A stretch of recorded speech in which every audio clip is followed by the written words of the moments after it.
जरूरी सूचना है सभी स्टूडेंट्स के लिए। स्टडी फॉर सिविल सर्विसेज का Android app Google play store में आ चुका है, उसको प्लीज तुरंत इंस्टॉल कर लीजिए।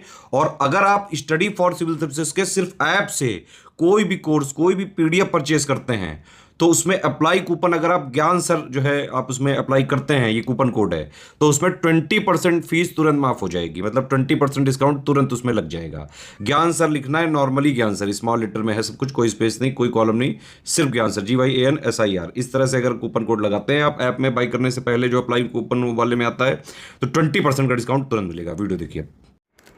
हेलो दोस्तों, नमस्कार। तो इन्वायरमेंट की एक और सीरीज़ में आपका स्वागत है। हम लोग इन्वायरमेंट की टॉप एमसीक्यू की प्रैक्टिस कर रहे हैं। 125 क्वेश्चन की प्रैक्टिस हो चुकी है। आई होप आप पूरे लेक्चर्स को अच्छे से फॉलो कर रहे हैं।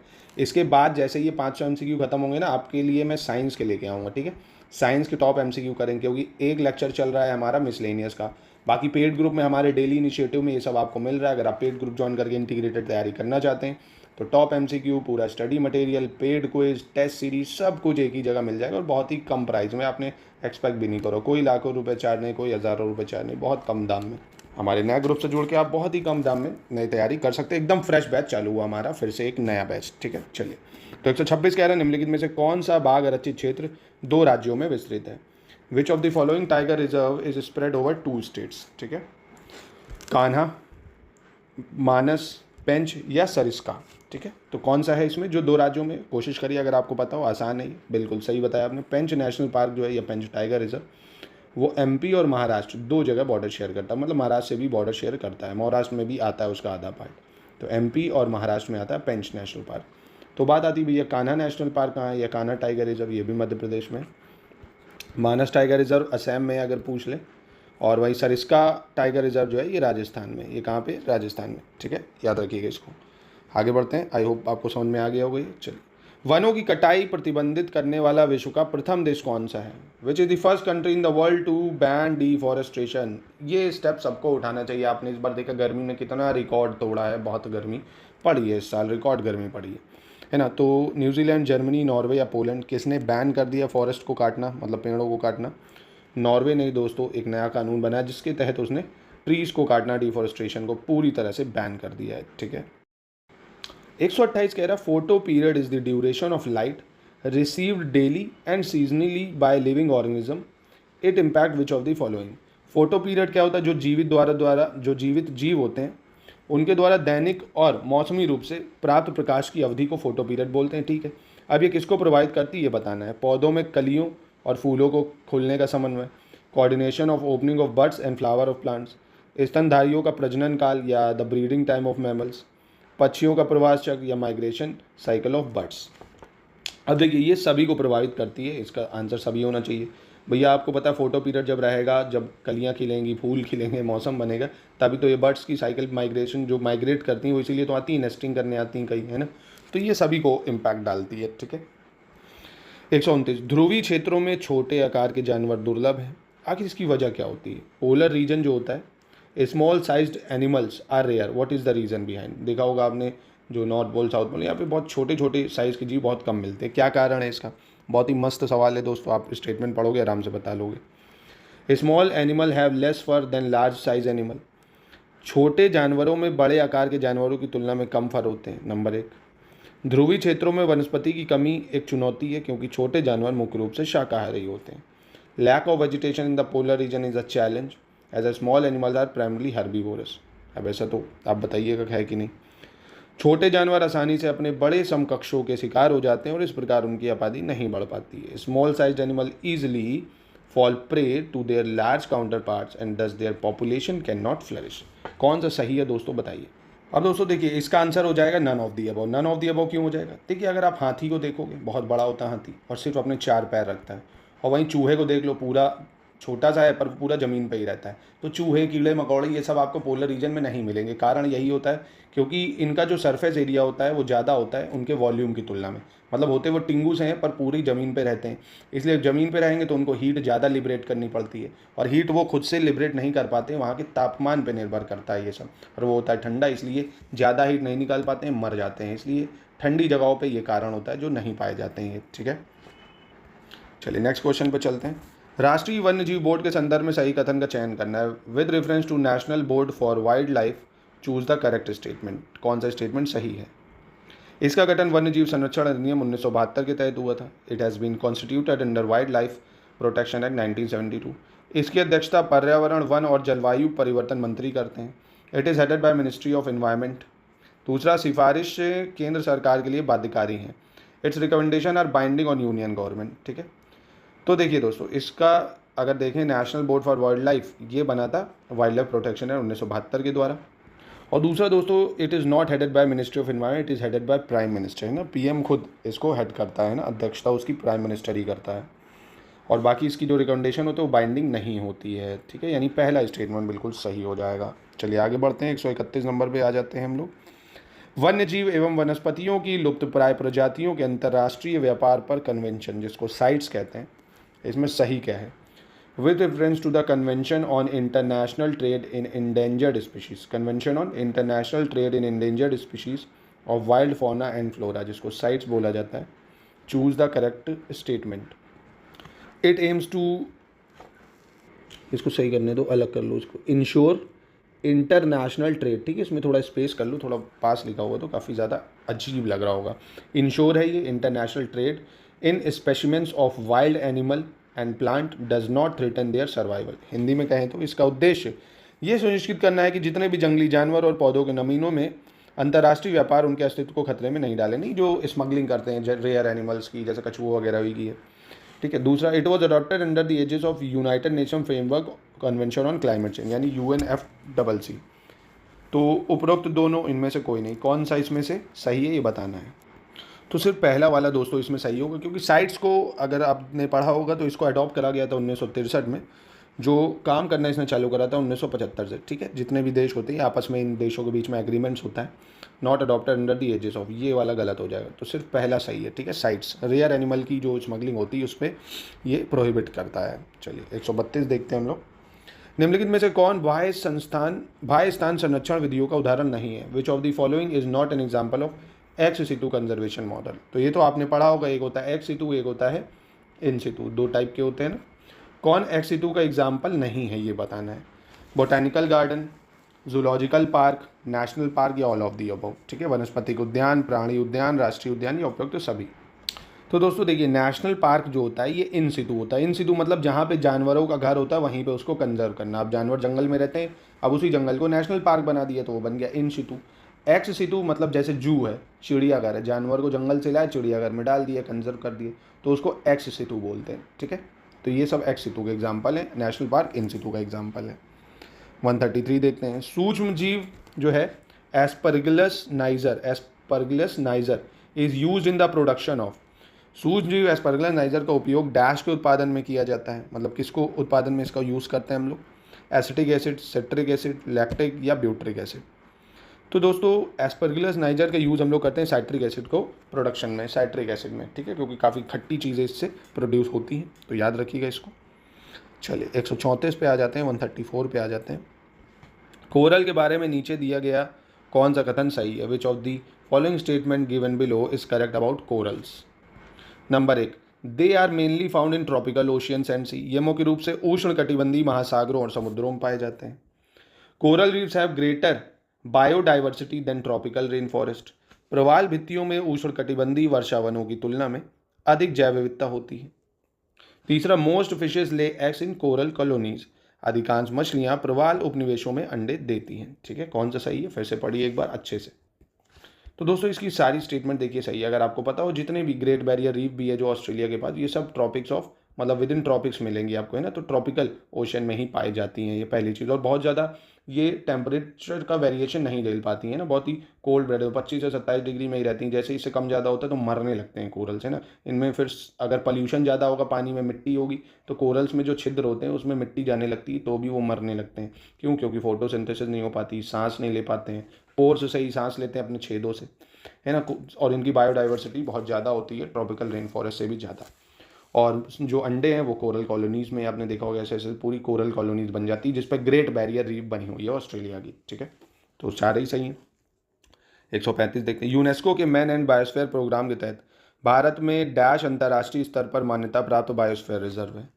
Under MAB programme of UNESCO India has dash internationally recognised biosphere reserve. तो देखिए दोस्तों, भारत में अगर आप देखेंगे तो 18 बायोस्फीयर रिजर्व हैं। कितने हैं? 18 बायोस्फीयर रिजर्व, जिनमें से 12 को यूनेस्को के मैप प्रोग्राम में रख रखा है। ठीक है, 12 को रख रखा है, आप एक बार उसको देख सकते हो। जैसे नीलगिरी है, ठीक है, केरल और कर्नाटक में, और गल्फ ऑफ मन्नार है, आपका गल्फ ऑफ मन्नार है, सुंदरबन है, सुंदरबन वेस्ट बंगाल में हो जाएगा, और नंदा देवी है, ठीक है, और नॉर्कैक है जो कि मेघालय में, नॉर्कैक, ठीक है, पंचमढ़ी है, पंचमढ़ी हो जाएगा, सिमलीपाल है, और ग्रेट निकोबार है, अगस्ता मलाई है, कंचनजंगा है, पन्ना है। एक बार देख लीजिए कि इस पर अलग से वीडियो बना दूंगा मैं।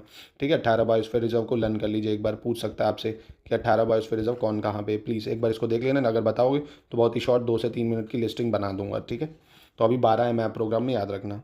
136 कह रहा है with reference to Zoological Survey of India choose the incorrect statement. Zoological Survey of India के संदर्भ में गलत कथन का चयन करना है, कौन सा गलत है। It is the statutory body under ministry of environment and forest and climate change. यह पर्यावरण, वन और जलवायु मंत्रालय के तहत एक वैज्ञानिक निकाय है। यह जीवों के संबंध में पर्यावरणीय प्रभाव का आकलन करता है। यह राज्यों के जीवों का अध्ययन करता है, या इनमें से कोई भी नहीं। It undertake environmental impact assessment with regard to fauna. It studies the fauna of states. ठीक है, तो कौन सा गलत है दोस्तों? तो पहला स्टेटमेंट गलत है, क्योंकि ये स्टैट्यूटरी बॉडी नहीं है, बाय एक्ट थोड़ी बनी है। ये एक सबऑर्डिनेट बॉडी है मिनिस्ट्री ऑफ एनवायरमेंट क्लाइमेट के अंदर में। ठीक है, स्टैट्यूटरी बॉडी नहीं है। बाकी ऑप्शन बी सी बिल्कुल सही है दोस्तों। ठीक है, चलिए 137 पे आ जाते हैं। निम्नलिखित में से किस स्रोत से उत्सर्जन अम्लीय वर्षा का कारण बन सकता है? Emission from which of the following sources can cause acid rain?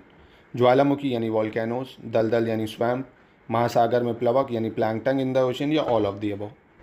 दोस्तों देखिए, वॉल्केनो से भी सल्फर डाइऑक्साइड वगैरह निकलती है, दलदल से भी निकलती है, प्लैंकटन वगैरह से भी कार्बन जो ऑक्साइड होती है, sorry nitrous oxide, sulphur oxide, तो ये सभी कारण होते हैं एसिड रेन का। बिल्कुल सही है, सारे ही सही हो जाएंगे। वॉल्केनोज भी हैं, स्वैम्प यानी दलदल भी है, और प्लैंकटन जो होते हैं ओशन में, ये भी होते हैं। ठीक है, तीनों बिल्कुल सही हैं। 138 देखते हैं, कृषि पद्धतियों के संदर्भ में सही कथन का चयन करना है। Choose the correct statement with regard to agriculture facilities. Intercropping methods involve growing different crops simultaneously with the same plot. अंतर फसल पद्धति में एक ही भूखंड के भीतर विभिन्न फसलों को एक साथ उगाना शामिल होता है। ठीक है, दूसरा, mulching is the practice of cultivation of leguminous crop between the cropping season. Mulching फसल के मौसम के बीच दलहनी फसलों की खेती की प्रथा है। तो दोस्तों देखिए, पहला स्टेटमेंट तो बिल्कुल सही हो जाता है, क्योंकि इंटरक्रॉपिंग मेथड होता है कि डिफरेंट क्रॉप एक ही साथ उगाने को बोलते हैं। Mulching is a practice of cultivation of leguminous crop between cropping season, ये गलत है, क्योंकि मल्चिंग होता ही है। देखते हैं आपने लीची जो लीची बोलते नहीं, स्ट्रॉबेरी वगैरह जो उगाते हैं, पाइप्स वगैरह ऐसे डाल देते हैं और पाइप्स के थ्रू इसको उगाया जाता है, देख रहे होगे आप, इसको मल्चिंग बोला जाता है। ठीक है, मल्चिंग बोलते हैं इसको।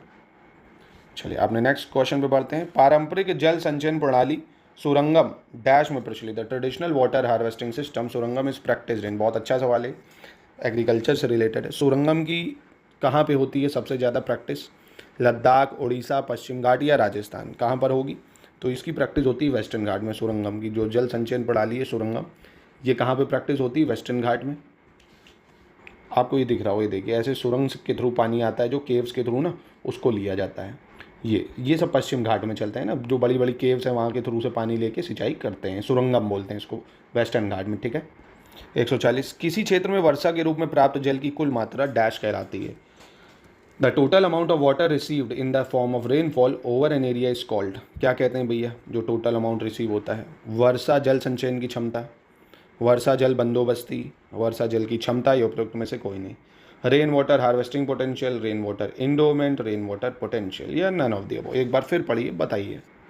तो दोस्तों देखिए, किसी क्षेत्र में वर्षा के रूप में जो प्राप्त जल की कुल मात्रा है उसको कहते हैं वर्षा जल बंदोबस्ती। ठीक है, या रेन वाटर इंडोमेंट, की कितना वाटर इंडोर्ड हुआ है ना, याद रखिएगा। चलिए 141 पे आ जाते हैं। गैसीय वायु प्रदूषकों के प्रभावों के संबंध में निम्नलिखित में से कौन सा कथन सही नहीं है? Which of the following statement regarding the effect of gaseous air pollutant is not correct? Sulphur dioxide फूलों की कलियों की कठोरता का कारण बनता है जो पौधों से गिर जाते हैं। Sulphur dioxide causes stiffness of flower buds which fall of from the plants. दूसरा, यातायात में लाल धुंध नाइट्रोजन के ऑक्साइड के अस्तित्व के कारण होता है। The red haze in traffic is due to existence of oxides of nitrogen.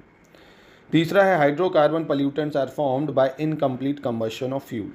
Hydrocarbon प्रदूषक ईंधन के अपूर्ण दहन से बनते हैं। और carbon dioxide binds with haemoglobin in blood to form carbohaemoglobin. Carbon dioxide carbohaemoglobin बनाने के लिए रक्त में हीमोग्लोबिन के साथ संयोजन करते हैं। तो कौन सा गलत है? तो इसमें दोस्तों चौथा वाला स्टेटमेंट गलत हो जाए, क्योंकि कार्बन डाइऑक्साइड जो होता है वो बाइंड होता है किसके साथ? ये होता है अमीन ग्रुप के साथ। अमीन ग्रुप के साथ बाइंड होके बनाता है कार्ब एमिनो हीमोग्लोबिन। जैसे ही कार्बो एक्सी है ना, ऐसे कार्बो एमिनो हीमोग्लोबिन बनाता है ना। तो ये स्टेटमेंट गलत हो जाएगा आपका। काफ़ी अच्छा सवाल, डीप लेवल का सवाल था, पूछ सकता है आपसे।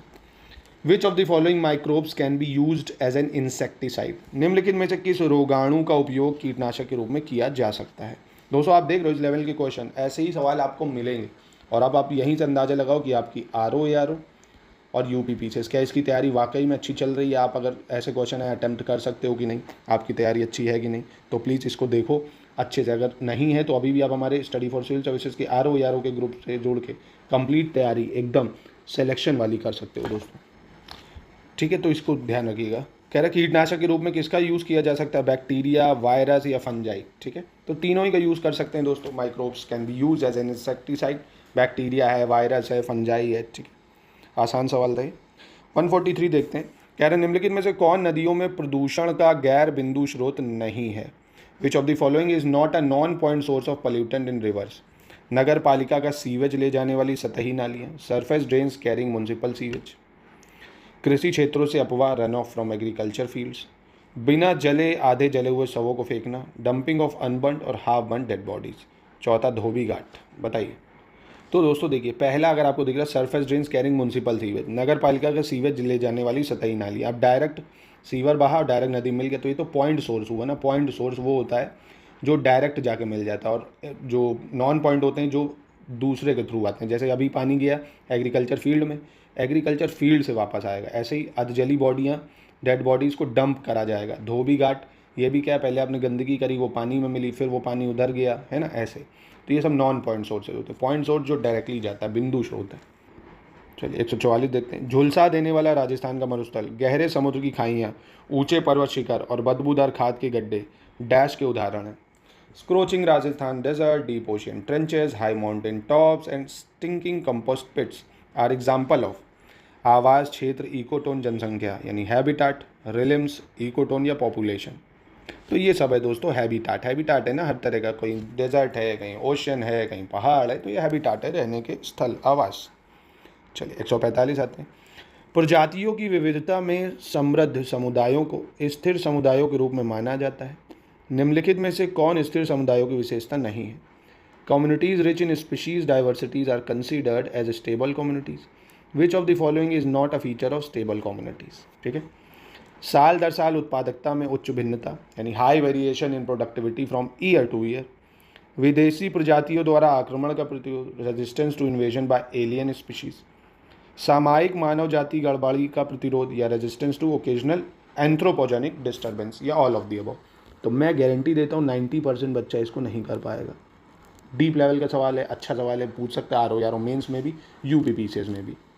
अब देखिए एक चीज़ समझिए, कम्युनिटीज़ रिच इन स्पीशीज़ का मतलब क्या है? अब जैसे कम्युनिटीज़ क्या होती हैं भारत में, क्या कम्युनिटी, हिंदू मुस्लिम ये सब ऐसे ही, जानवरों में भी कम्युनिटीज़ है ना, शेर की है, हाथी की है, हिरन की है। तो जो रिच है मतलब विविधता ज़्यादा है उनकी, तो वो स्टेबल कम्युनिटी है ना। क्यों? क्योंकि उनके पास खाने के स्रोत ज़्यादा होंगे, ऑप्शन ज़्यादा होंगे। कह रहा है which of the following not a feature of stable community? कौन उसका फीचर नहीं है? साल दर साल उत्पादकता में उच्च भिन्नता, high variation in productivity from year to year, ये नहीं होगा क्योंकि उनकी प्रोडक्टिविटी जो होगी वो वेरी नहीं करेगी, उनकी प्रोडक्टिविटी बढ़ती ही जाएगी। क्यों? क्योंकि उनकी स्पीशीज़ जो है उसमें डाइवर्सिटी है। तो ये वाला ऑप्शन आपका कैसा हो जाएगा? गलत हो जाएगा, ये फीचर नहीं है। बाकी विदेशी प्रजातियों द्वारा आक्रमण का ये लोग प्रतिरोध भी कर लेंगे। सामायिक मानव जाति गड़बड़ी का प्रतिरोध भी होगा इसमें। 146 देखते हैं। सेंडाई फ्रेमवर्क निम्नलिखित में से किस पर केंद्रित है? Sendai framework focused on which of the following? ठीक है।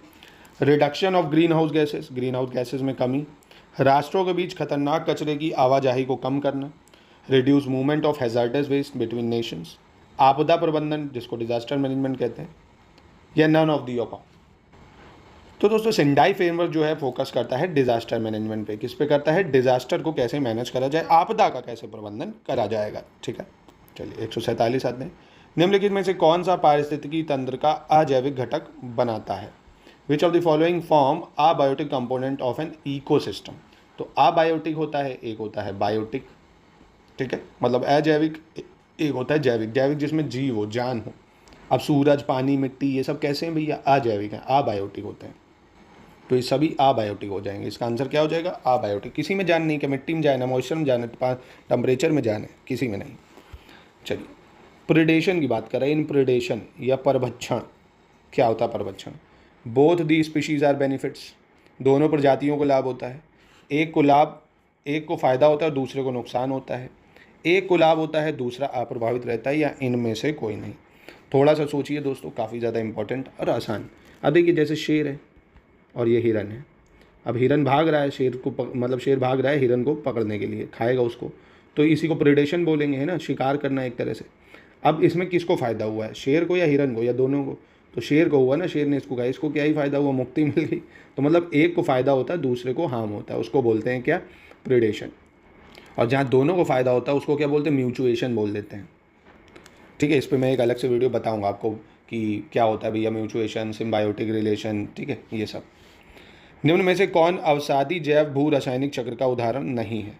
Which of the following is not an example of sedimentary biological biogeochemical cycle? ठीक है, कौन नहीं है? Nitrogen cycle, sulphur cycle, phosphorus cycle, या नन ऑफ दी अबव? ठीक है, तो सेडिमेंट्री, देखो सेडिमेंट्री का मतलब ये जो अर्थ से जनरेट होगी, और नाइट्रोजन साइकिल ये गैसियस साइकिल में आती है, एक गैसियस साइकिल है। सल्फर तो ये जो पत्थरों से आएगी, है ना, जो जियोकेमिकल साइकिल है वो सेडिमेंट्री से चालू होगी, वही फास्फोरस का काम है। ऐसे नाइट्रोजन है, ये आपकी कैसी साइकिल है? गैसियस साइकिल है। वाटर साइकिल भी गैसियस साइकिल है, ठीक है। चलिए, अंतिम क्वेश्चन आज का देखते हैं, 150। फोटोकेमिकल स्मोक के संदर्भ में गलत का कथन का चयन करना है। With reference to photochemical smoke choose the incorrect statement. ठीक है, कौन सा गलत है ये बताना है। It occurs in a cold cool humid climate, यह ठंडी आर्द्र जलवायु में होता है। It is form by action of sunlight on unsaturated hydrocarbon and nitrogen oxide. यह असंतृप्त हाइड्रोकार्बन और नाइट्रोजन ऑक्साइड पर सूर्य के प्रकाश की क्रिया से बनता है। Ozone is an important component of photochemical smoke. Ozone photochemical smoke का एक महत्वपूर्ण घटक है, ठीक है, या इनमें से कोई नहीं। अब दोस्तों ये डायग्राम दिख रहा होगा, देखिए आपको, ये गाड़ियों से जो नाइट्रस ऑक्साइड ये सब निकलता है ना, और वॉलेटाइल जो कंपाउंड निकलते हैं ना, मतलब फोटोकेमिकल जो होता है एक मिक्सचर होता है पल्यूटेंट का, जो नाइट्रोजन ऑक्साइड और जो ऑर्गेनिक कंपाउंड निकलते हैं ना, कार्बन के कंपाउंड, जब सूरज से रिएक्शन करते हैं तब ये बनाते हैं स्मॉग, एक धुआं टाइप का। और ये सबसे ज़्यादा समर में होते हैं, ठंड में नहीं। क्यों? क्योंकि समर में धूप सबसे तेज़ होती है। जब धूप सबसे तेज़ होती है और ये सब गाड़ियों से धुआं, वॉल्केनिक कंपाउंड निकलते हैं, हाइड्रोकार्बन, तो एक धुंध बना देते हैं ना, धुंध बनाते हैं, तो एक गर्मियों में होता है, ठीक है। तो ये था दोस्तों आज का लेक्चर। पहला स्टेटमेंट बिल्कुल दोस्तों गलत हो जाएगा, बाकी ये दोनों बिल्कुल सही हैं, ठीक है। तो कैसा लगा लेक्चर कमेंट में बताइए। ये जैसे ही खत्म होगा, अभी हम लोग फिर साइंस करें या ज्योग्राफी, ये मुझे बताइएगा दोस्तों। और बाकी हमारे पेड ग्रुप्स में तो सब कुछ चल ही रहा है, जो बच्चे ज्वाइन करें वो तो जानते होंगे। चलिए मिलते हैं नेक्स्ट वीडियो में।